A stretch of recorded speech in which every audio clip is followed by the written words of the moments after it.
Welcome back to the show. Yes, I'm still in my living room. I'm kind of trying to turn it into some sort of cricket studio. I've put up some of my old sweaters, bats, all that sort of stuff. So I'm trying to make the effort. I'm trying to take the channel up a little notch or two for you guys. I have some different form of content coming up for the England-Pakistan Test Match series, so please stay tuned for that on here, on all the socials. Let's go on to today's video, which is about Rob Key, a guy who has not been taking it up a notch or two for England, that is for sure. In fact, we've gone down so many notches. We're 7th in the World Test Championship rankings. We're not getting anywhere near the finals of that, by the way. 8th in the ODI rankings. And number 1 in the Hit and Giggle 2020 rankings. And that just about sums up, I think, Key McCullum's time in charge of English cricket. It's been a bit of a hit and giggle. It's not been a serious setup. It's not been a serious environment. The tour, particularly to Australia, was embarrassingly poorly planned. The opposition ended up laughing at us in New Zealand, in the New Zealand series just a few weeks ago. And yet Rob Key is still here. He's still in his job. Stokes is gone. McCullum is gone. And yet this guy is clinging on for dear life.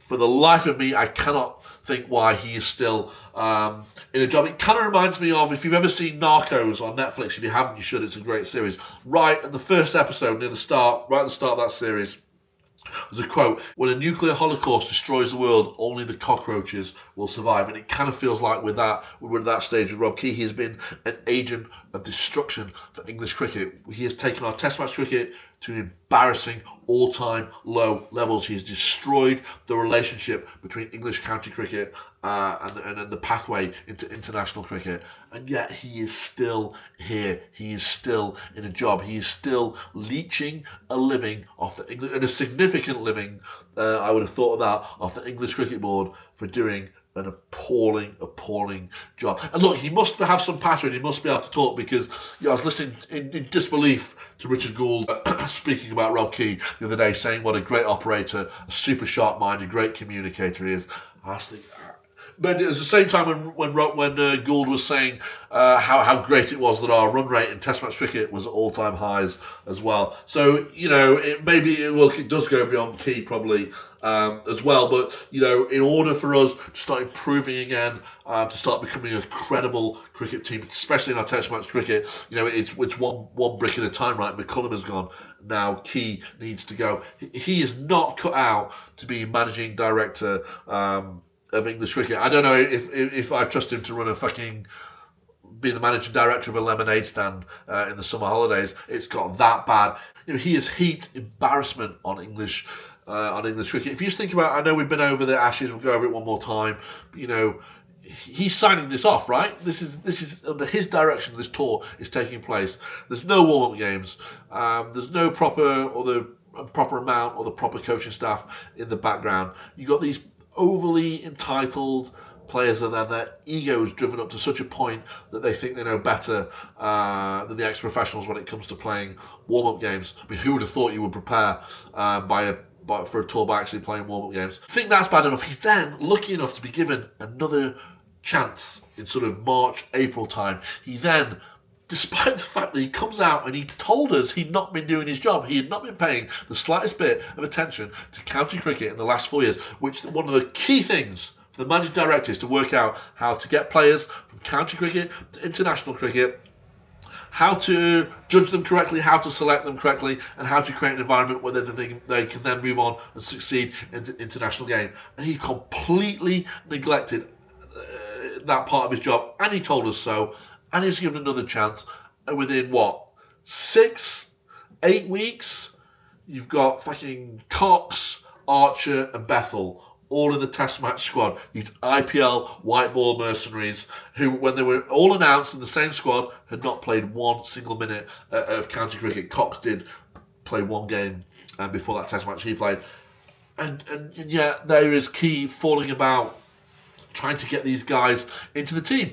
Cox, who's never played a Test match, Bethel, who has one first-class century, and Archer, who, despite being a specialist bowler and supposedly an amazing bowler, has played Test match cricket for over 7 years and still hasn't got as many wickets as Joe Root. And yet, here is Key going back on everything he said, falling about, trying to get these guys into the team. Jacob Bethel has spent more time filming a fucking advert for how to make peanut butter smoothies than he has playing county cricket for Warwickshire this summer, and boy did it show in the way he batted. Yeah, you know, good old Rob, get away with what the fuck I like with Key. I'm one of the golden boys. I'm special. Rob Key is a complete soft touch. So, you know, I'll pick my own schedule. I'll do what I like, despite me having zero track record in the game. Same with Archer. You know, how good has Key been to Archer? Archer was injured from 21 to 23. At that point, you've got to be taking a guy off contract because, you know, he literally could not fulfill the most basic thing, which is to actually play cricket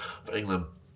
Yeah, in 20, he gets a new 2-year. He gets upgraded to a 2-year top-tier deal with England. England and Rob Key made him a multi-millionaire while he was sat on the fucking operating table doing absolutely nothing. And then when he gets fit again, what sort of response does Rob Key inspire with an Archer? Does he inspire him to come back, play for Sussex, be bang ready, prioritise England? Nope. He's off to the IPL. The IPL weren't paying Archer millions and millions when he couldn't go out there because he wasn't fit. We were. And then he goes and fucks off on holiday, misses a test match, and then he comes straight back in for the second test match. Rob Key is running the ship, and he has completely lost control. You can then go on to all the alcohol off-field related instances. All this stuff does not happen with a proper director of cricket. I have, he's lurching from a curfew to a supposed, now he's talking about alcohol ban.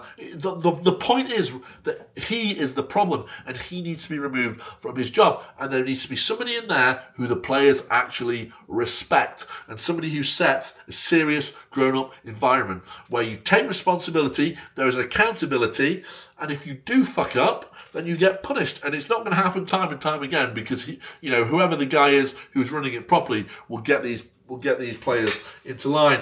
For me, it's got to be Alex Stewart. If we can get Alex Stewart, a serious player. I was looking back at pictures of Rob Key. He's doing all these media duties, everything after the Ashes. He's in a hoodie, he's in a gilet, he's in a polo shirt. He looks like he's 47 years old, a grown man. He should be in a fucking suit and tie, crest, the 3 lions. He should look smart. He's meant to be fighting for his job. And he looks like he wants to be a fucking intern at Facebook or at some tech startup or something.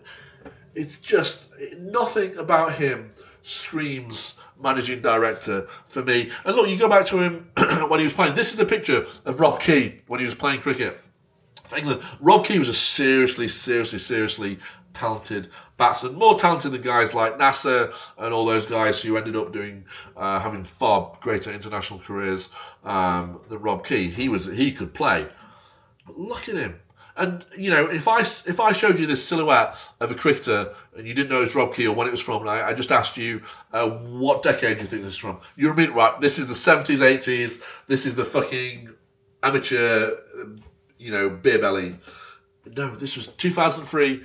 2004, when the game was super professional, central contracts, big money, fitness, the fielding, and fucking Rob Key was there playing his massive beer belly, completely unprepared, and and didn't make the most out of his undoubted ability. And I'm seeing the same sort of slovenly attitude. I'm seeing that in him as a managing director, and it just doesn't work. We need to get somebody in, like I said, in the ilk of Alex Stewart, somebody who's a serious individual, somebody when he takes on the job will sit down the players in a room, he will be dressed appropriately, and they will know the consequences of what will happen to them if they fuck up. And if it happens once, it will happen once, and that will be it. And there will be a proper grown-up environment that will police itself. You do not have these problems, high-performance environments that function properly and where the players respect the coach or the manager, the managing director, whatever it is. And it, like I said, hit and giggle is the exact term to sum up this time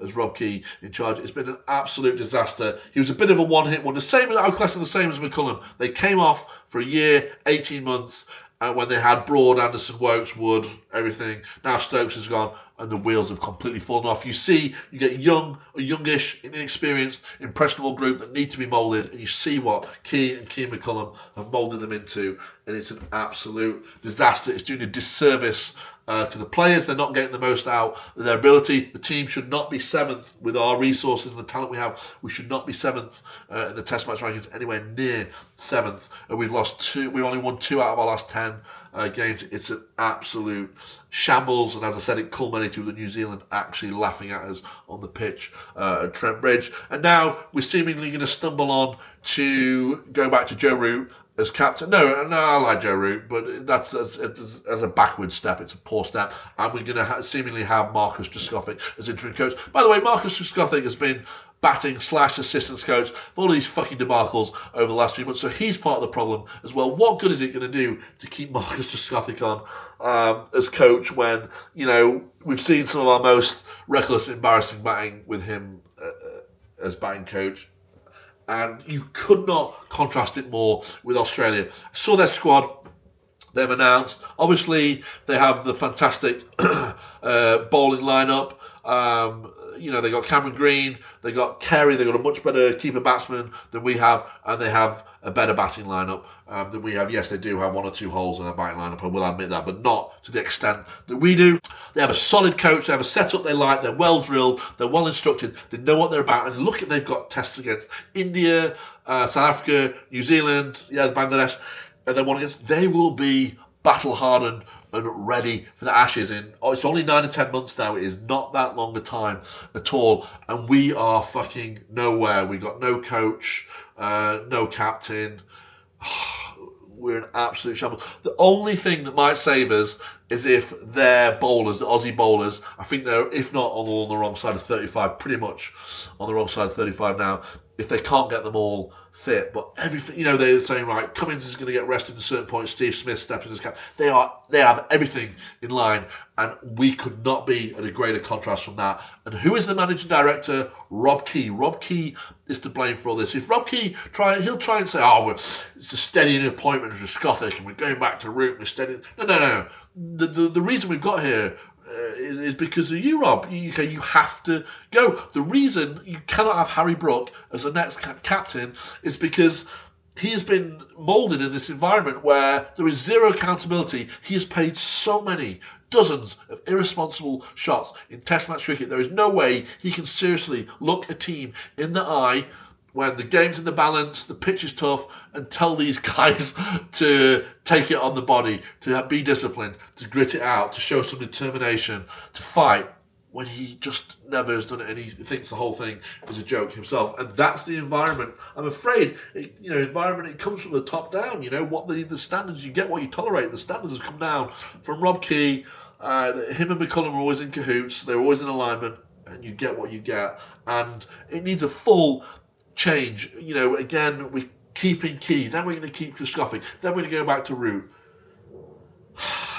And it's an absolute shambles, and an embarrassment. Rob Key is completely out of his depth. He's completely incompetent. He's a snake oil salesman, and he needs to be removed from his position immediately. He has had a 4-5 year cycle. Now, he's had more than enough time. And the results are demonstrably, they're demonstrably terrible, and he has to go. But it looks like he will stay. I mean, we are rapidly running out of time and particular games for the Ashes. It looks like he'll be in charge and Trescothick will be in charge. So basically, we're going to have another holiday camp interim type environment for the Pakistan series. There are 3 more valuable games gone. If it doesn't go well, what happens then? Where do we go after that? How has Gary Kirsten gone to Sri Lanka when we were meant to be having a review? Either Gould and Key have not spoken to him, or have spoken to him and decided to stick with McCullum. Either way, this is not acceptable. Flowers turned us down now. Apparently, why is Key is interviewing these guys? I'm not so sure how seriously Flower or Langer or Fleming. I mean, do you really think they take Rob Key particularly seriously? But yet he's the one interviewing them. It's an absolute mess for me. We need to get somebody, as I said, the ilk of an Alex Stewart. I think Andrew Strauss has other business interests now, by the looks of it. So even like Nasser Hussain, he's got a sweet gig with Sky Sports. But look, Nasser grabbed English cricket by the balls in '99 and dragged it back to respectability before Vaughan took over. You know, yes, it was bad when he was in charge. At least he had fight and grit and determination and created a serious environment and got the best out of what England could be at that time. And we're so far away from that at the moment. So it needs somebody with some gravitas, somebody who's smart, well-spoken, will come in, sit the players down, and not have this informal. You know, it can't be an informal setup. They're paid extremely well. It's a high performance setup. There has to be targets. Okay, there has to be accountability. They have to take responsibility. You know, they have to be coached. They have to be guided. They have to be improved. And none of this is happening under Rob Key and under the Key/McCullum axis. And look, the fact that Gould seems to be sold on Key is a major problem. I'm coming on to Gould next. I'm coming on to who do you think should be our next coach? That's going to be my next video as well. So yeah, please let me know in the comments. Do you think Key... I don't speak to anybody, by the way, in the game who thinks Key should be in a job. If you do think differently, in particular, I'm fascinated to know particularly why. So please do let me know in the comments, and I'll speak to you all very soon.